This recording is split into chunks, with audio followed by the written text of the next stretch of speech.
Welcome to Musical Poetry. I'm your host, Michael Appelt.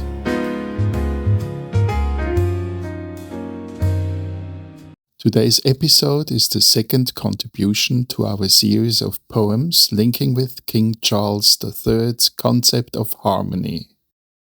Harmony in this sense is not just a pleasant word, it is the idea that nature, people, society, beauty, tradition, and the human spirit are deeply connected, and that healing begins when we remember this connection.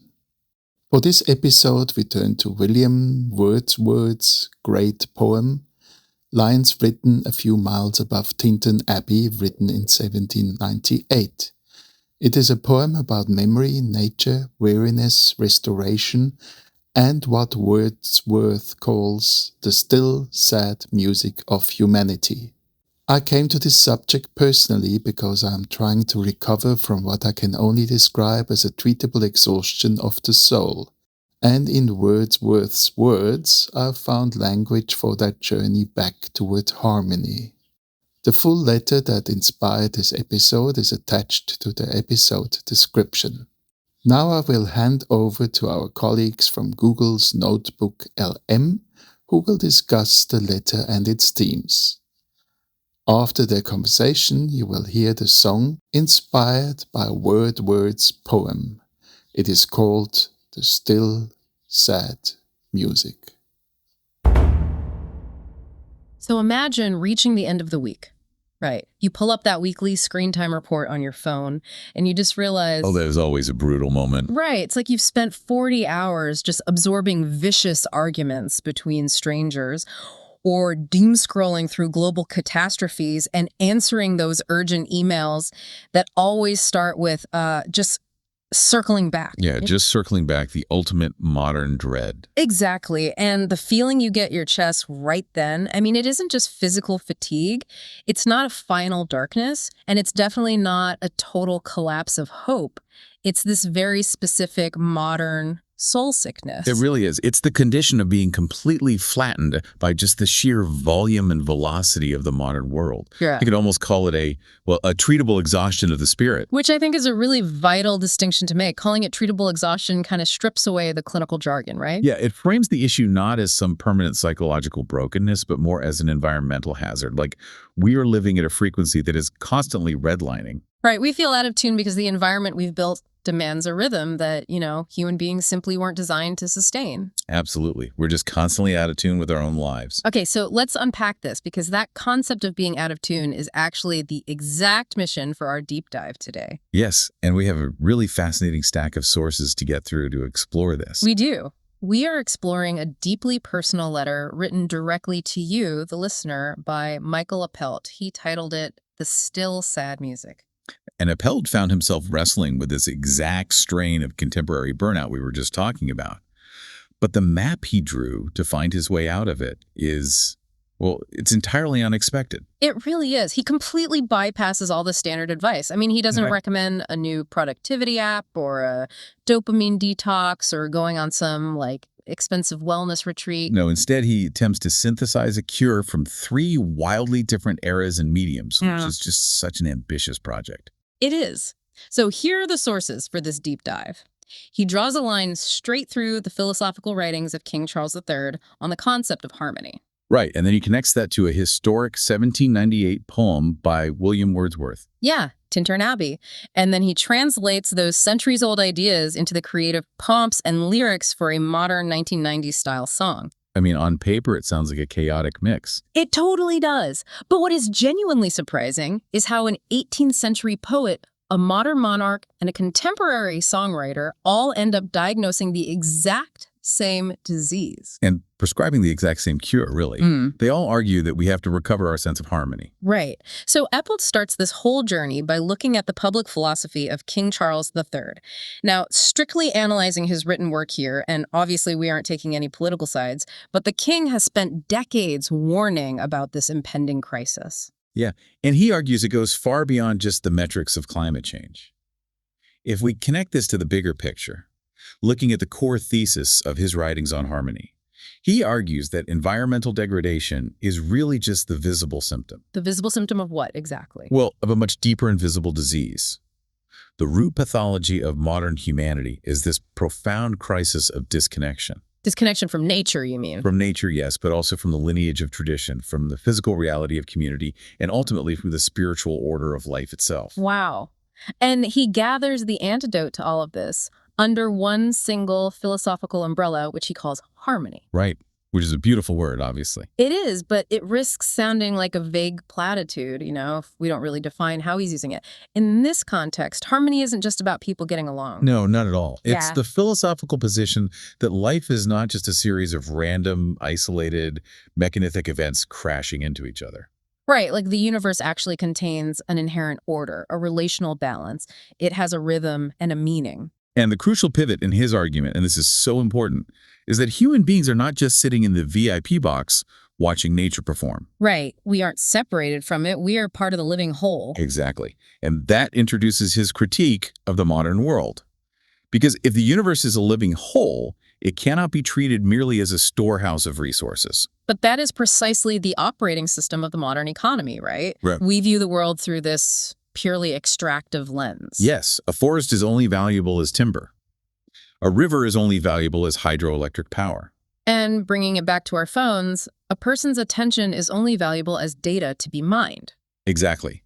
We stopped seeing the world as a complex structure to listen to and started seeing it only as raw material to exploit. It's like, okay, think of it this way. It's like walking into a breathtaking, historic concert hall where this massive, complex symphony is playing. Oh, I like this analogy.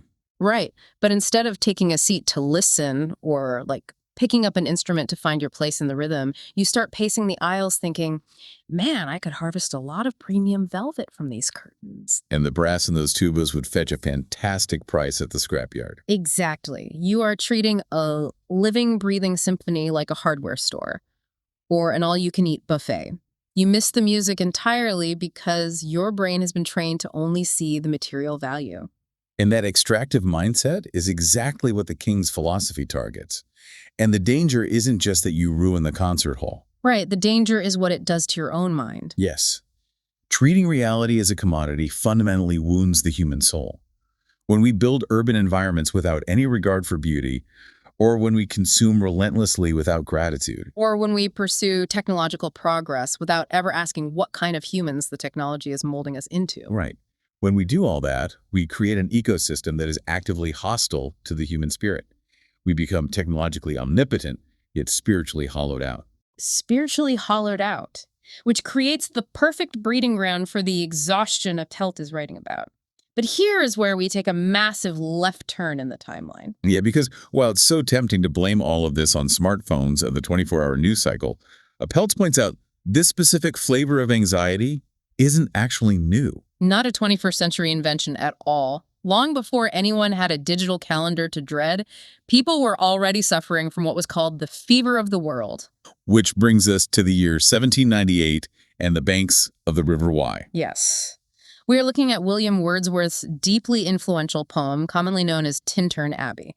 And the full title actually anchors us in a very specific moment in time and space, doesn't it? It does. It's lines written a few miles above Tintern Abbey on revisiting the banks of the Wye during a tour, July 13th, 1798. Let's look at the mechanics of what Wordsworth is actually experiencing here. He is returning to this spectacular river valley after 5 years away. Right, and during those 5 years, he hasn't been hiking. He has been living in the suffocating, industrialized reality of the city. Yeah, he writes about being trapped in lonely rooms and mid the din of towns and cities. But he claims that while he was surrounded by that urban misery, the mere memory of the Wye Valley provided him with what he calls tranquil restoration. And the mechanism of that tranquil restoration is fascinating.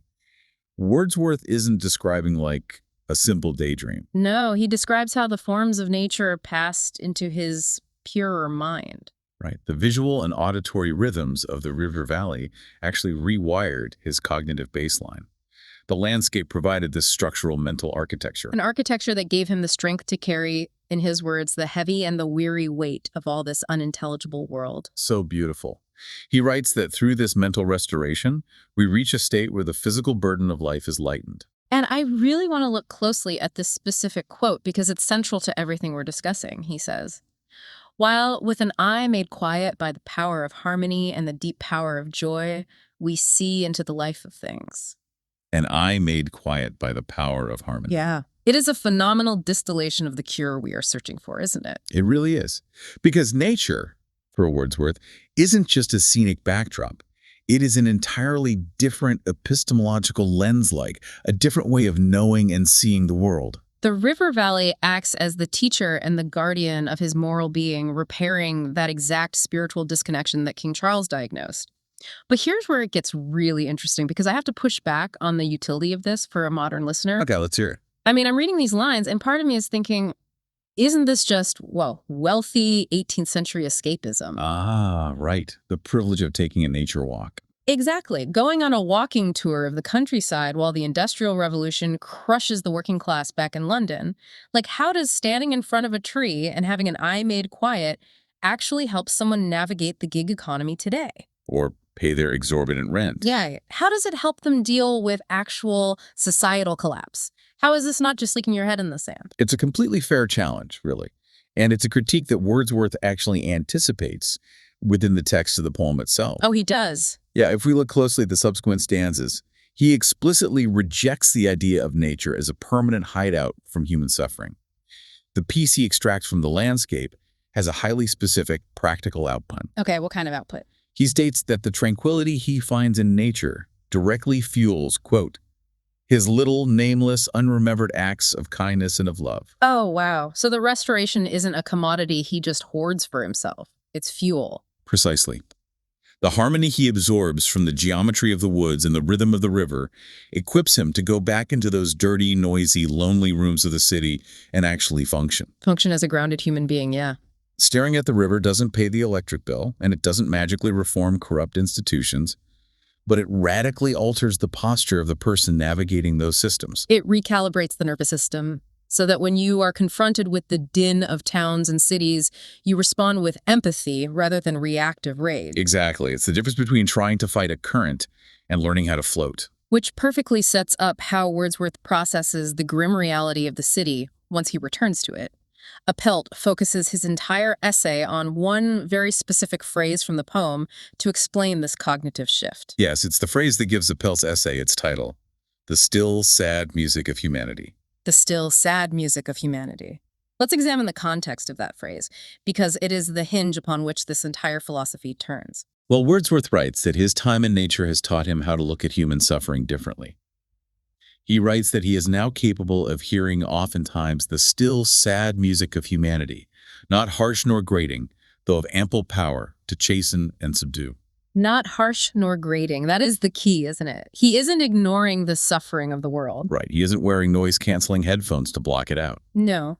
He is hearing the sorrow, but the nature of the sound has changed for him. He no longer perceives it as meaningless, chaotic noise. He hears it as music. And music, by definition, contains structure. It has rhythm, it has pacing, and inevitability. Right. Hearing sorrow as music implies that even our deepest pain is integrated into a larger, coherent system. That shift from noise to music is really the ultimate revelation of the poem.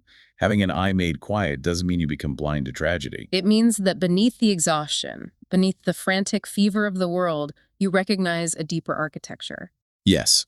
When you stop viewing reality as a broken machine that constantly needs fixing and start viewing it as a shared human song, the suffering loses its chaotic, grating edge. It still has the power to chasten and subdue you, as he notes, but it no longer destroys you. But wait, if I'm listening to this right now and I'm stuck on a delayed commuter train, or I'm walking through a brutalist, concrete urban canyon surrounded by sirens and jackhammers. And the neon signs, yeah. Right. How on earth do I apply this? Wordsworth had the River Wye to tune his frequency. If harmony requires a pristine valley to activate it, then the vast majority of us living in modern urban centers are completely out of luck. This raises an important question, and it's the exact logistical problem Michael Appelt tackles in the final section of his essay. How do you translate an 18th century pastoral revelation into a 21st century urban reality? Right. Because if King Charles's harmony is real, it cannot be fragile. It must be able to survive the concrete. So Appelt didn't just write an academic paper about Wordsworth, right? He generated creative prompts and lyrics to translate this blank verse into a modern song. Yes, a song built specifically for the exhausted modern listener. And the sonic architecture he chose for this translation is brilliant. He completely abandons the acoustic folk music aesthetic you might expect for a poem about a river. Yeah, the creative prompts detail a sparse 1990s-style urban heartland ballad. The genre choice is doing heavy lifting here. A 90s heartland ballad-like, think of that specific era of mature, weary, synth-driven rock. It just carries an inherent emotional weight. It does. The prompts call for a soft drum machine pulse, warm synth pads, restrained electric guitar, and an intimate adult male vocal. And the atmosphere is explicitly described not as a sunlit valley, but as a lonely city night. It is wounded, but it is searching for light. It's enduring. And the setting of the lyrics immediately establishes that contrast. Right. Wordsworth starts with green cliffs and steep woods. Appelt's song starts in the grit of the city. The opening lines are, 5 long winters in my bones, 5 lost summers, walking home, past empty windows, broken light, through the silence of the night. So why begin in such a desolate place? Because, as Appelt's essay argues, modern healing cannot demand that we first escape to the woods. It has to begin where we actually live. It begins in traffic. It begins under fluorescent office lights. Exactly. It begins in the specific crowded isolation of modern life. The song directly translates Wordsworth's fever of the world into a contemporary vocabulary. The lyrics speak of carrying city dust, of losing the shape of trust. And feeling the weight of a wounded world still trying to breathe. It acknowledges the exact soul exhaustion we started this deep dive discussing. But then the song performs its crucial pivot in the chorus, successfully merging King Charles's philosophy with Wordsworth's vision. The singer finally locates what he's looking for. The lyrics say, "I hear the still, sad music of humanity. There is a harmony buried in the street." Buried in the street. That is a completely modern intervention, but it feels entirely faithful to the original philosophy. What's fascinating here is how it radically recontextualizes where harmony can exist. Right. It's like, okay, imagine walking into a massive underground subway station built entirely of raw concrete and steel. Very utilitarian. Yes, visually it is cold, harsh, and designed purely for utilitarian efficiency. It is the ultimate manifestation of the storehouse worldview. Right, just getting people from point A to point B. Exactly. But then a busker sets up in the corner and starts playing a cello.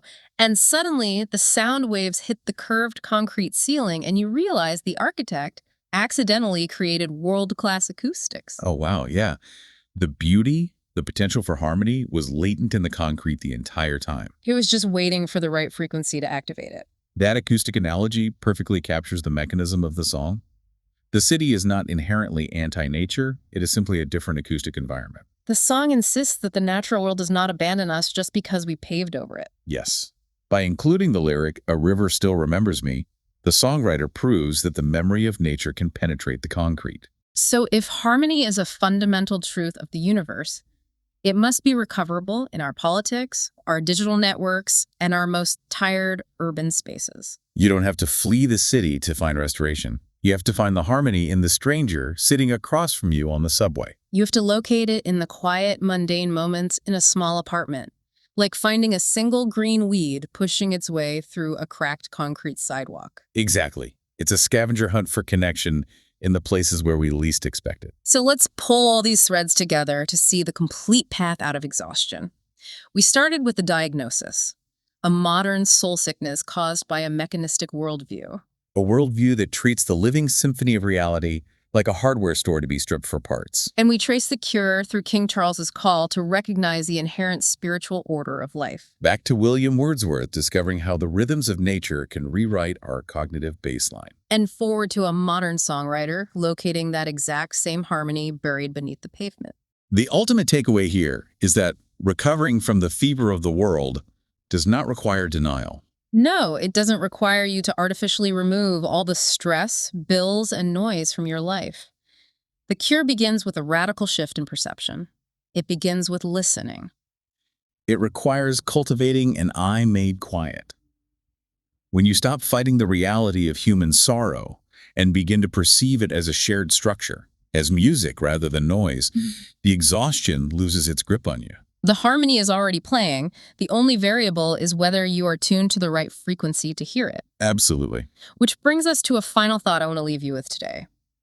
Throughout this deep dive, we've talked entirely about how we consume the noise of the world and how we can learn to hear the harmony hidden within it. Right, our intake. Yes, but if we are truly part of this living whole, if we are instruments in this grand symphony, then we are also broadcasting our own frequency. Oh, that's a powerful point. So ask yourself, in your daily interactions, in the emails you send, the content you share online, the way you navigate a crowded street, are you contributing to the harsh, grating din of the world?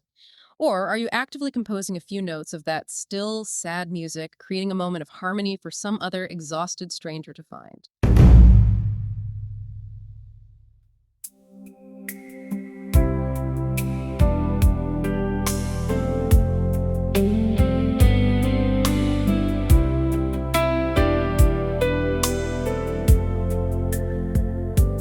Five long winters in my bones, 5 lost summers walking home, past empty windows, broken light. Through the silence of the night, people pass and look away. Everybody learns to pay for all the things we never name, for all the hurt that feels the same. But somewhere under all this stone, a river still remembers me. And in the dark beneath the noise, I hear something breathing.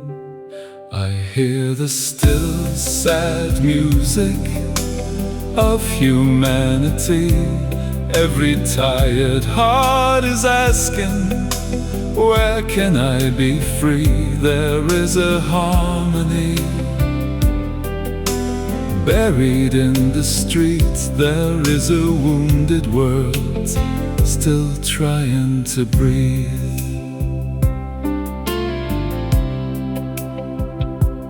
I have carried city dust, I have lost the shape of trust.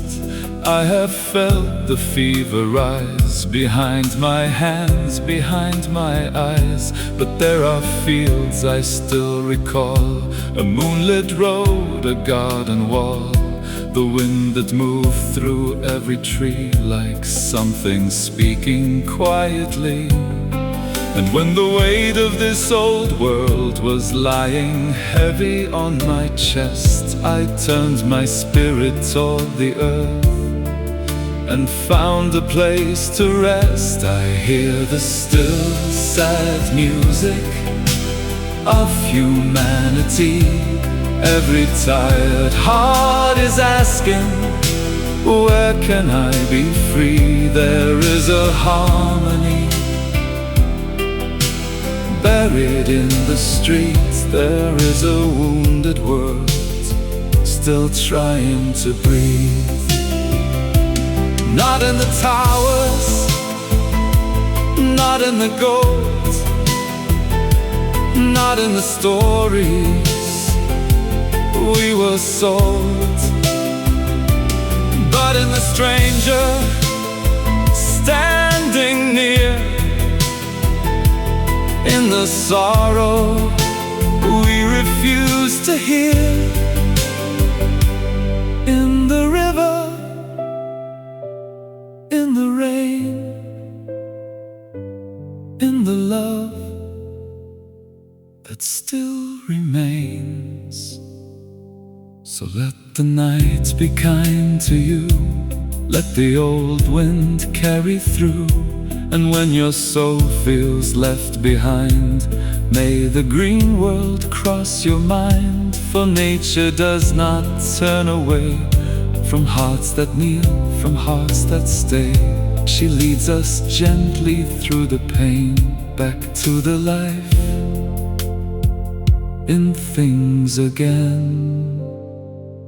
I hear the still sad music of humanity. Every tired heart is asking, where can I be free? There is a harmony. Buried in the streets, there is a wounded world, still trying to breathe. 5 long winters passed me by, still the river answers why, with an eye made quiet by joy. I see into the life of things.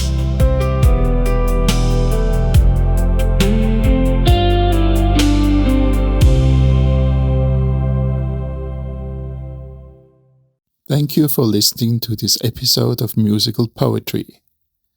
Today, through King Charles III's concept of harmony, Wordsworth's Tintern Abbey, and the song The Still Sad Music, we asked how a tired soul can be restored. But harmony is not only something we can find so that we can cope with the world as it is something we are called to carry back into the world. Into our homes, into our cities, into architecture, education, nature, sustainability, and the way we live with one another. Wordsworth reminds us that nature can restore the wounded soul.